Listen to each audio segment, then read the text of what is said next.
Assalamu alaikum, Brother Richard. Thanks for sitting down for a late edition. Late meaning that we're not on Tuesday and it's Wednesday evening, but we made sure that we got it in today by Allah's permission. So thank you for sitting down for another episode of Behind the Final Call cover story. This is a very special day that we're on. We're celebrating it's October 22nd. I'm going to ask, even though I already know, why this cover story, the work of the Messiah? Well, assalamu alaikum. We certainly are honored to be doing this broadcast on the literal 24th anniversary of the Million Man March. And our headline is connected with our commemoration of the march, October 13th, in Christian theology, the Mahdi, and Islamic theology. But they're often made to seem as mysterious and otherworldly, and in some cases, people that will not hold us accountable. But the minister in this lecture talks clearly about the work of the Messiah and his work of reconciliation, his work of redemption, because we all stand in need of the mercy of Allah. We all stand in need of the mercy of God. And he has come is highly important. And the minister talks about and reminds us in this article that we must change ourselves by the power of the one that we say we believe in and the one that we pray to. So it's not enough just to believe. He says, so we're not talking about singing or dancing or all those great expressions, but actually changing our lives, cleaning up our lives. And not only do we enter into the grace of God himself, but the minister talks about how we shed ourselves of burdens. And he talked about how the Bible talks about a wicked husbandman and what this wicked husbandman did. And we understand that that represents the Caucasian people and their rule over the planet Earth.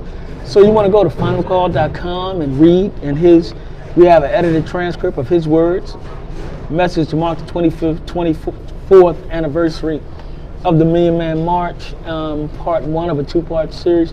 Go and check it out, subscribe. Very powerful words, very powerful sentiments, very inspiring. And we need to take advantage of it now. Thank you very, very much, Brother Richard. And I see we have a few individuals who have joined us live on YouTube. Please don't just join and share this with yourself and those who are in your home with you, but please like, share it on Facebook so that others can be a part of this discussion this evening. So, of course, the Holy Day of Atonement, we know is the anniversary of the Million Man March, but you know, one of the parts that sometimes we lose sight of and that's important is that it is also the Holy Day of Atonement, a time for atoning with our community, atoning with our families, and basically increasing the work and our responsibility in the community, which the minister also discussed. And as this weekend, as we were capstone this event with the words of the Honorable Minister Louis Farrakhan, there were other events that were going on, and we kind of began to highlight some of those. Can you share a little bit about that? One of the things that we did in several cities around the country, we just wanted to get a feel for what people felt about the message. And the word that we got from people was that it caused introspection or self-reflection. It caused people to look at what they were doing with their lives and what they needed to do to improve their lives. A lot of people we found, in terms of those that were interviewed, were coming to a Nation of Islam mosque for the first time, several of them, even though they would have heard the minister before. So that was an experience. And many of them, after that experience, wanted to join the nation. So that was beautiful. But we had brothers and sisters all around the country, Miami, Houston, Compton, Detroit, Chicago, Indianapolis, and other places, go out and engage with people the Saturday before the minister's address and invite them to come into the local mosque to hear this word. And so, I mean, I think that's a beautiful thing. The MGT was involved, and you know, whenever the MGT is involved publicly, that's a very special thing. We got some great photos of that, so you can again go to finalcall.com or, you know, pick up your print edition of the paper and check it out. Yes, sir. Thank you, thank you, thank you. Of course, there's a few things. There's a lot that's going on throughout the country and as well as the world. But of course, what we are looking at and have discussed as being another case that we have to separate, and that we have to take responsibility for our own community. So once again, another shooting has occurred to people within our community unjustly by the police. Can you give us a little bit more about that? Well, we of course have the coverage of Atatiana Jefferson, who was in her home, and she was shot and killed by a police officer in Fort Worth, Texas. A remarkable young woman, pre-med graduate. As somebody said, she had done all the things that black folks are told we should do that would make us safe and worthy of respect and protection in the society. She had moved into the home that actually helped care for her mom. So she's in her home with her 8-year-old nephew. So what ends up happening is one of her neighbors, it's early in the morning, 2:30 or so, he sees lights on and doors open. He calls the police. But he doesn't call 911, he calls 311. You know what that means? That means it's a non-emergency number. It means, can you check on the wellness of my neighbor? It don't mean there's somebody at the door with a gun. Somehow or another, though, that's the way the police showed up. And this one officer, who's been identified as Aaron Dean, who has now been charged with murder. He was booked and let out on bond. White officer yelled, "Show me your hands," and shot him. Fatal shot, killing him. No identifying himself as a police officer. And they said it was so bad that the police chief said that he would have fired him, but he resigned. But this is what we see. The other thing was, black folks in Dallas reacted a little bit differently. They had a vigil after her shooting on October 11th, and there wasn't singing, there wasn't prayer, there were demands for justice. So the mayor showed up, and according to the Reverend Bell, who had organized the vigil, said when the mayor showed up, the crowd told her to leave. And the crowd surged toward her, and she jumped in the SUV she was in and left. And as a matter of fact, the crowd, excuse my language, this is Reverend Bell speaking, said, "Get the hell from here. Get the hell out." So there was no hugging. There was no we can all get along. But this is part of the growing pain, frustration, and black folks like at their wits' end about what to do. Tragedy. So we'll be following this. Just tragic. Yes, sir. Thank you. And on the following page, there is, of course, as we see these things going on in our community, there's a growing degree that we're seeing that we have to take responsibility for our own communities. And so even though we hear the things that are not necessarily that pleasing, is that we have those who are still fighting for our liberation. And in the following page, on page 7, there's Sharif El Mekki, leading with equity. 3 charter schools, Shoemaker campus in West Philadelphia. I mean, this is a man, brother, who is now launching a center for black educator development to bring more educators, black educators, into Philly's classrooms and across the country, because the majority of our children are still being taught by white teachers, often white female teachers, and we see problems. But Sharif is really a great brother, very committed. I mean, I visited Mastery Charter School's Shoemaker campus. When I was there, they had first of all, I was invited to come speak to a couple hundred great advocates. They had not only good academics, but there's a culture that comes out of the Freedom School movement that Sharif was part of. in Philadelphia. And that Freedom School movement was done by people like the Black Panthers, like his family members, and inculcated in the minds of the children the idea that we have to be independent, the idea that we have to take care of one another, the idea that we have to be responsible. So Sharif has been doing that, long-time educator. I mean, and now he's kind of moving up to the next level. And I'm gonna tell you, this is part of how dedicated this brother is. He moved into the neighborhood where the school is. Not the best, and certainly one that he could have gone other places. Not only that, but there was a situation where something was happening, and the police came, and they kind of intimidated the students. Drove up on the sidewalk with motorcycles and this and that. Well, when the students wanted to protest what happened, Sharif was right there with them to let the authorities know you don't have the right to frighten and abuse our students. So, man, I mean, a great story, great brother who's doing a great work that I think if he's successful, we'll all benefit from, and our children will certainly be better off. Yes, sir. Thank you. Well, we have an article dealing with I'm Still Strong, Still Standing, former black judge released from jail. I must have missed that one. Can you give us a little bit of... This is the story, update on the story of Judge Tracy Hunter.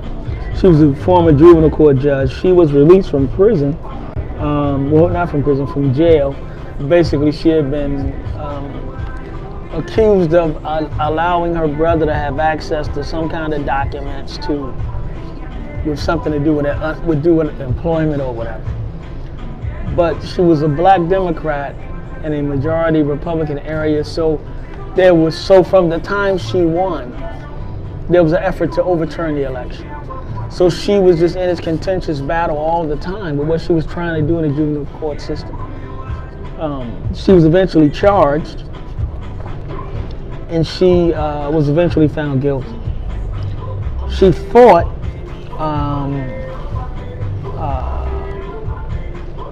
for a couple years, and defiantly said, I'm not guilty, I'm not planning on just going to jail. But eventually they did put her in, and she only served 2 months of an original 6-month sentence. So, you know, again, we're glad that our sister's out. And this goes back to almost 8 years of drama. Wow.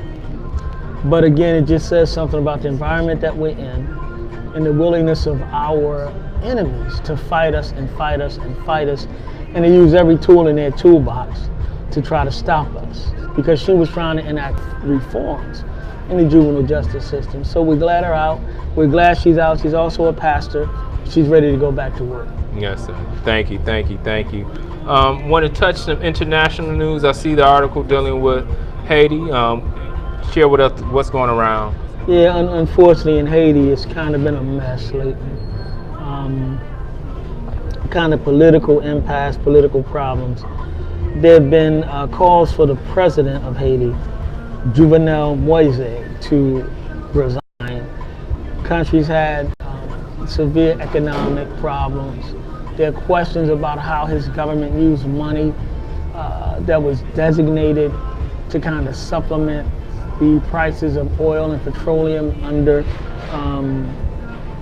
a really, I don't want to say deal, but under an understanding from Venezuela to help support Haiti and help the Caribbean to be independent.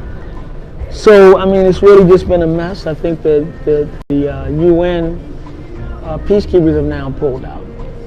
So we're going to continue to monitor this situation. There have been times when they've set up roadblocks in the streets. There have been a couple instances where lawmakers that are pro the president have pulled out literal weapons on their way to the Senate. So it's just kind of a mess. We'll keep watching. Yes, sir. Thank you. Of course, everybody's heard, and the discussions on impeachment continue to go on.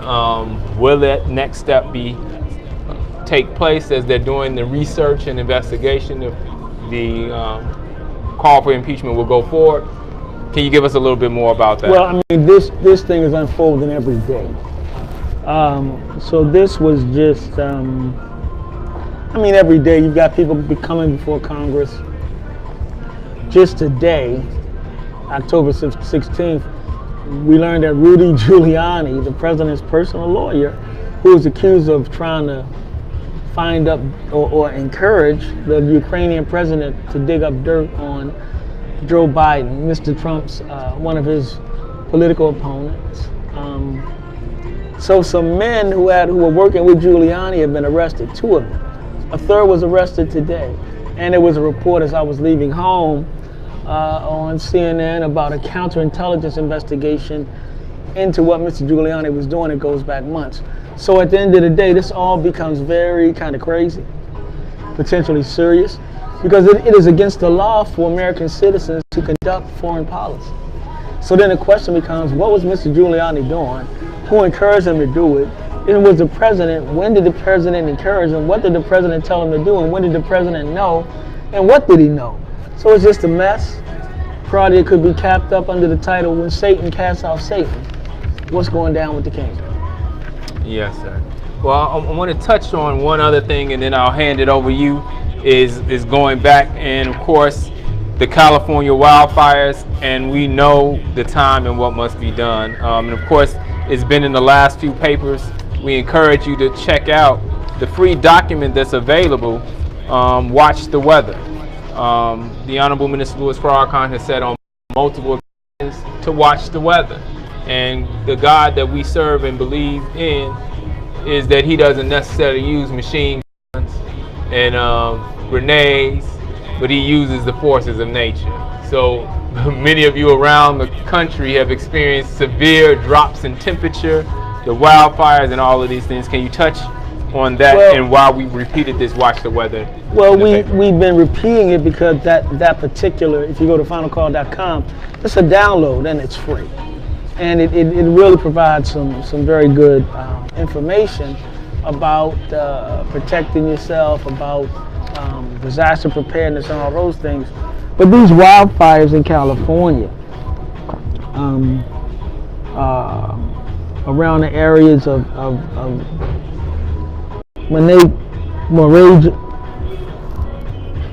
Moraga, California, around October 10th, the thing that got me was they were actually shutting down electricity to thousands of people in different areas because they found a connection between the transformers running and the starting of fires.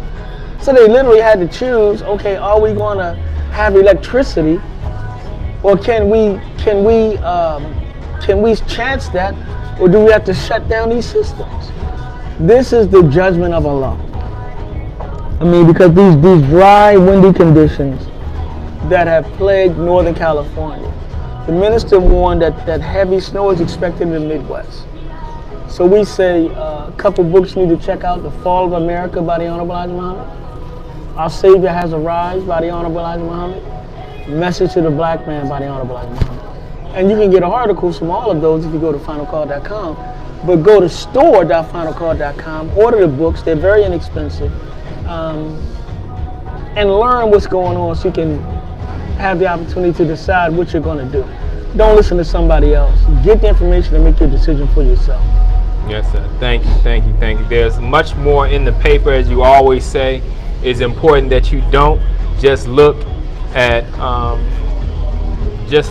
the paper and look at this show, but we don't cover everything, and we don't try to cover everything, because it's important that you take the opportunity not only to read the paper, but you got the option, if you got the digital edition and you're a little lazy like I am sometimes, you can have the paper read to you.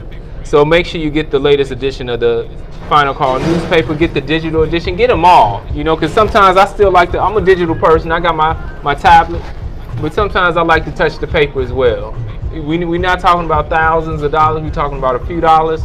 It's worth the investment.